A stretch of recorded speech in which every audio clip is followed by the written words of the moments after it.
Bonsoir à tous et bienvenue. Nous sommes sur Aune et nous sommes aujourd'hui avec Madame Clémence qui est traiteur-organisateur d'événements. Bonsoir à tous.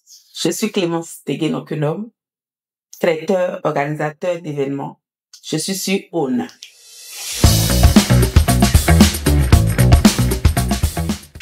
Bonsoir Madame, Bonsoir. comment vous allez? Je vais super bien. Et vous? Ça va super bien, merci. Et bienvenue sur notre podcast. Merci. Aujourd'hui, nous voulons parler de votre métier. Vous êtes traiteur-organisateur. Déjà, on va faire ce petit truc. C'est un terme générique, donc Oui. ça ne change pas. On ne dit pas traiteur-organisatrice. Pas traitrice non plus. Voilà.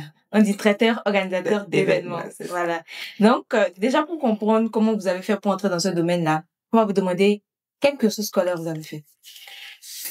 Rien ne me prédestinait à ce métier, en fait. J'ai fait des études de droit. En 2002, j'ai fait une maîtrise en droit et carrière judiciaire. En 2005, je devais partir pour un DEA professionnel à l'île Maurice. Et à cette occasion, il fallait produire un projet d'entreprise et partir avec. Donc, juste pour les besoins de la cause, j'ai proposé un projet d'entreprise de restaurant. Et ce restaurant que j'avais nommé Le Retrait avait pour objectif d'offrir un service pas commun. C'était un restaurant d'entreprise, mais hors des bureaux. Donc, je devais signer des contrats avec les personnes morales de la zone que j'ai identifiée, qui m'enverraient leur employé à midi. Et en plus du repas, il leur était proposé des séances de relaxation, le résumé des journaux du jour, ainsi de suite. Donc, je suis partie avec ce projet juste pour les besoins. Alors, quand j'ai fini et que je suis rentrée, j'ai travaillé. J'ai travaillé en banque. Après, j'ai travaillé dans différentes coopérations bilatérales et multilatérales. Mais j'avais une chance, c'était que mon époux était le directeur commercial de l'entreprise CMB Gris, qui est l'un des premiers traiteurs au Bénin.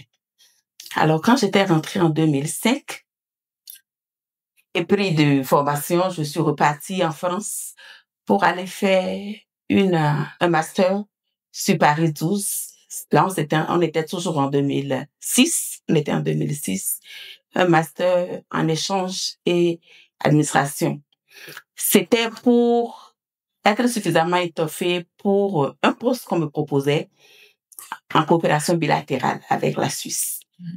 Donc, une fois de retour, j'ai commencé à travailler normalement pour répondre aux exigences du poste qu'on me proposait. Mais il est survenu un drame. Ma belle-mère était décédée, Madame Quenom Immaculée. Elle est décédée d'un cancer. Et ce que ça avait posé comme problème, c'était mon époux qui déprimait, qui ne voulait plus toucher à cette activité parce que, pensant que c'est la cause du décès de sa mère. Donc, il déprimait un peu, il voulait plus aller à l'activité. Moi, j'ai travaillé j'ai essayé d'insister, mais j'ai travaillé jusqu'en 2013, jusqu'en 2012. Après, j'ai dit, mais Luc, qu'est-ce qu'on fait? Est-ce que tu vas rester là à te plaindre tout le temps du décès de ta mère ou bien tu vas te bouger? Il dit oui, mais en même temps, je veux faire mon deuil. En même temps, je ne veux plus travailler. En même temps, la mort de ma mère dit, OK, si je viens à l'activité avec toi, on la reprend? Oui. Donc, en 2013, on a eu la chance. Il y a Move qui ouvrait pour la première fois son réfectoire. Donc, j'ai dit, OK, on prend la cantine de Move. Et mon époux de me dire, une cantine, c'est pas chichi du tout, ils vont t'embêter, des gens qui d'ordinaire ne pouvaient te rencontrer nulle part, tu vas devoir les servir. J'ai dit, ben, OK, on fait le pari. Donc, c'est comme ça qu'on a pris la cantine de Move en 2013, en octobre 2013, plus précisément. Mais la cantine de Move avait quelque chose de particulier. C'était pas vraiment un avantage social. C'était juste un cadre qui était offert au personnel pour manger. Donc, ils payaient le repas plein pot. C'était un peu compliqué pour nous au départ parce que tout le monde voulait une cantine d'entreprise, d'accord. Mais comme avantage social où les prix sont réduits, ce qui n'a pas été le cas. Donc, on a essayé. autant que faire se peut, de tenir cette cantine pendant 5 ans. Et pendant qu'on était à la cantine, c'est les convives de la cantine qui ont commencé par nous demander de leur faire des propositions de repas hors de ce cadre de travail. Et tout doucement, nous avons repris l'activité de CMB Gris et aujourd'hui, nous en sommes à notre 12e année. Vous en êtes à votre 12e année. Actuellement, vous avez une école qui s'appelle IMA. Oui. IMA qui vient de Immaculée juste pour honorer ma belle-mère. Donc, on a, la société même, elle s'appelle IMA. C'est une salle, c'est IMA. Et depuis 2 ans, on a demandé et obtenu l'agrément et pour un centre de formation et pour un collège privé d'enseignement technique. C'est un besoin qui s'est fait pressant parce qu'avec l'évolution de l'entreprise, on a eu besoin de compétences clés. Alors, pour le recrutement de ces compétences-là, c'est vrai que nous avons des cuisiniers qui nous viennent, souvent bardés de diplômes, qui malheureusement, au fourneau, ne sont pas convaincants. Donc, à un moment, on a eu besoin de former un noyau particulier pour nous suivre. Okay. Donc, c'est de là qu'est né le centre de formation. Et après, j'ai un directeur qui a coutume de dire les Béninois souffrent d'une maladie, la diplômite aiguë. Tous les sorties d'université qui venaient vers nous voulaient certes apprendre le métier, mais avoir un diplôme académique. Donc, on a été obligés d'ouvrir le collège privé d'enseignement technique et seulement le second cycle. Donc, on y entre au moins avec le BPC. Le bac à l'idéal permet un diplôme universitaire. Et puis, on fait un CAP et ensuite un diplôme de technicien DT. D'accord. Déjà, vous avez déjà participé aux examens nationaux. Oui. Vous avez eu de très bons résultats au premier examen. Parlez-nous de cette petite expérience-là. L'expérience que nous avons faite cette année, on a eu la première promotion du collège. Ils étaient au nombre de 8. En principe, à partir de la seconde, il faut 2 années pour passer le CAP. Alors, on s'est fixé un objectif qui était un peu ambitieux au départ. C'était de présenter cette promotion-là en une année, en 1 an, au lieu de 2. Donc, nous avons dû mettre des bouchées doubles. Et heureusement, cette promotion, on a eu un taux de réussite de 90%, soit 7 réussites sur 8, wow, avec 5 mentions très bien. Waouh! En 1 an? En 1 an. Au lieu de 2. Au lieu de 2. Vous avez dit dans l'intitulé de votre métier que vous êtes organisateur d'événements également. Ça veut dire quoi? Ça veut juste dire que quand des personnes ont des événements et qu'elles nous contactent, nous leur proposons et la salle, et les menus, et toute l'organisation qui va avec des hôtesses, aux serveurs, aux maîtres de cérémonie. Voilà ce que nous faisons. Donc, traiteurs, parce que nous proposons des repas. Oui. Organisateurs d'événements, parce que nous proposons tout ce qui va avec. En fait, vous êtes certifié auprès de l'État.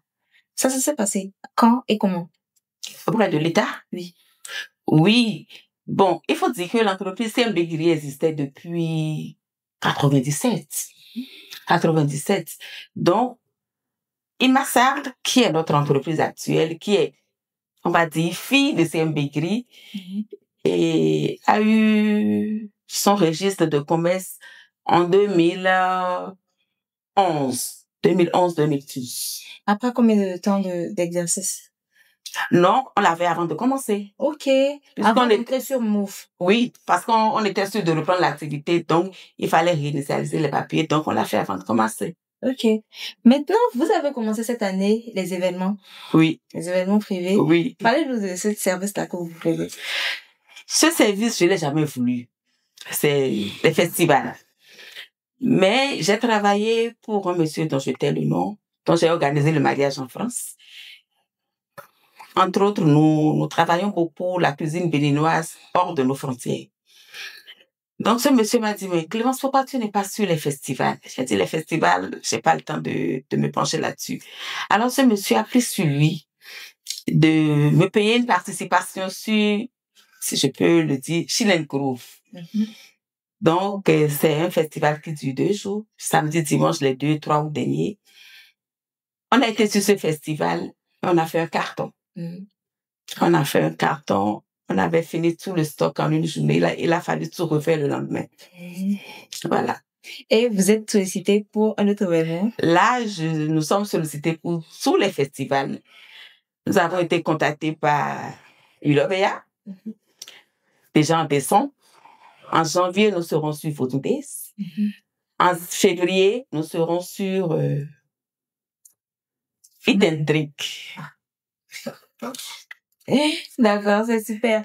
Là, maintenant, on va essayer de venir à nous les jeunes, qui avons peut-être plus passion la cuisine. C'est vrai que vous n'aviez pas pour vision de vie entrer dans ce domaine-là, mais c'est venu avec un tas et Dieu merci, c'est que des cartons.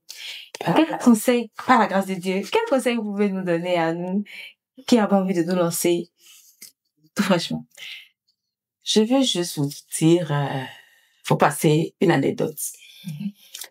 Un jour, j'étais dehors chez moi avec une dame qui m'aidait et on parlait quand un étudiant est passé. Nous sommes à Zouadja dans une zone dans la cité universitaire. Donc, le jeune passe, il fait... Je parlais avec madame. Madame, vous parlez bien français, vous devez avoir le bac. Alors, je fais, ok, c'est possible. Dites-moi, vous faites quoi, vous? Voilà qu'il prend tout son air, qui me dit, je suis en première année de droit. Je lui ai juste répondu, si on fait le point, quand je faisais ma maîtrise en droit, vous n'aviez pas le CPE, on continue. Il fait non, bonsoir doyen. C'est pour dire que on peut faire tous les métiers à partir du moment où on a la volonté. Moi, j'ai eu la chance de faire 3 différents masters. J'ai fait un DEA professionnel et aujourd'hui, je suis à la cuisine. C'est pas un métier pour les têtes fermées. C'est juste qu'il faut avoir la passion et se former pour. Au départ, je n'étais pas du tout prévue pour être à la cuisine. Mais quand il s'est agi de faire ce métier-là, j'ai dû aller me former. Là, j'ai été certifiée à l'école hôtelière de Lausanne, qui est la plus vieille école d'hôtellerie au monde.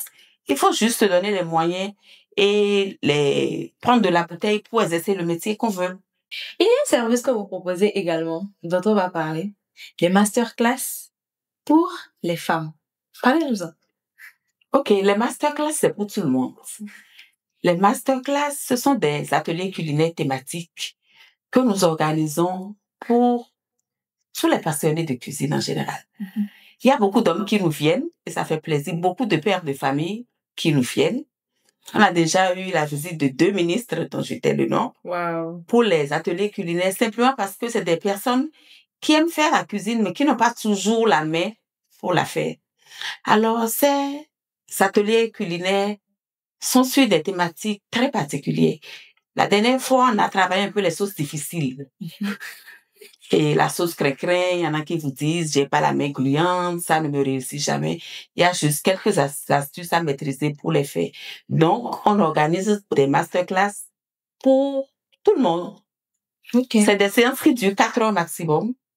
4 5 heures au maximum. Autrement, c'est des ateliers modulaires de 1 à 3 mois. Mais pour les masterclass, c'est 5 heures maximum. Et à la fin, chacun réalise le thème de l'atelier et part avec sa production pour aller partager en famille. Et de temps en temps, j'appelle pour savoir si ces astuces sont bien appliquées, si on continue à réaliser ces plats-là. D'accord. Maintenant, pendant votre intégration, tout ça jusque-là, quelles sont les difficultés que vous rencontrez au quotidien?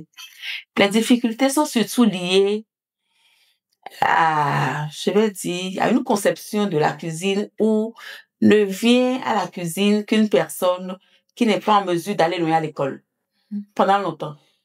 Alors que nous savons que aujourd'hui, la cuisine, c'est carrément une science. Ne vient plus à la cuisine qui veut, mais c'est qui peut. Au départ, c'était des personnes qui vous appelaient pour des manifestations, qui vous demandaient de travailler pour leur proposer des menus. Alors, vous prenez tout votre temps, vous proposez des menus, des menus, des menus. Et voilà, votre client qui prend votre papier qui dit, et je constate que le moins cher à 12 000, je voulais juste quelque chose de 5 000 par personne. Alors, au départ, je m'emportais un peu. Après, j'ai compris, j'ai dit, monsieur, madame, désolé, je ne suis pas votre traiteur. Simplement. Simplement. Parce que c'est des personnes qui connaissent la bonne bouffe, si je peux m'exprimer ainsi, mais qui ne sont pas prêts à en payer le prix. Mais avec le temps, je crois que ça s'estompe.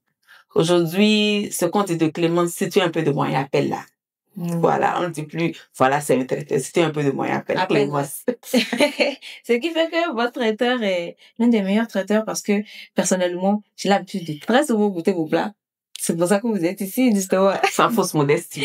Oui, donc, on va essayer de prendre votre avis sur Own. D'accord? Qu'est-ce que vous pensez de la dynamique que nous sommes en train de développer? Je pense que c'est une très bonne opportunité que vous offrez aux diplômés en général et aux nouveaux bacheliers en particulier pour ouvrir un peu leur horizon sur tout ce qu'on peut avoir comme panoplie de métiers. Les gens pensent qu'après le bac, il faut juste aller sur le campus, traîner 4 ans pour une maîtrise qui, en fait, ne nous apporte pas grand-chose. L'université rend intelligent, pas plus. Il faut aller apprendre un métier. Donc, je pense que ce que vous faites, c'est un creuset pour tous ces jeunes-là, un peu en perte de repères, qui en même temps ont envie de faire un métier, mais qui se disent c'est pas assez valorisant, de voir tout ce qu'on peut avoir, tout ce que le marché offre de disponibilité en formation, choisir et essayer d'être le meilleur de leur domaine. Quel mot est-ce que vous pouvez lancer à nos parents qui ne veulent pas nous laisser peut-être entrer dans le domaine de la restauration?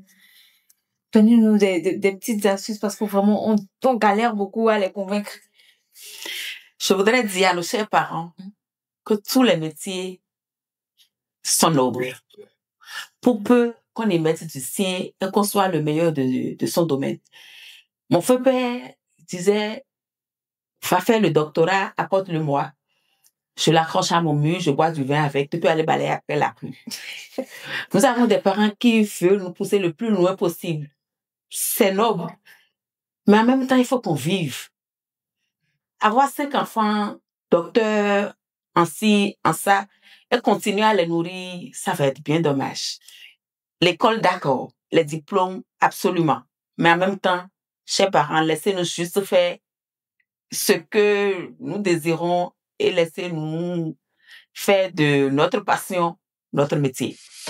Merci beaucoup. Merci à tous de nous avoir suivis. C'était un épisode de Own. Aujourd'hui, nous étions avec Madame Clémence, qui est traiteur et organisateur d'événements. Vous n'hésitez pas à télécharger l'application Own disponible sur Apple Store et Play Store.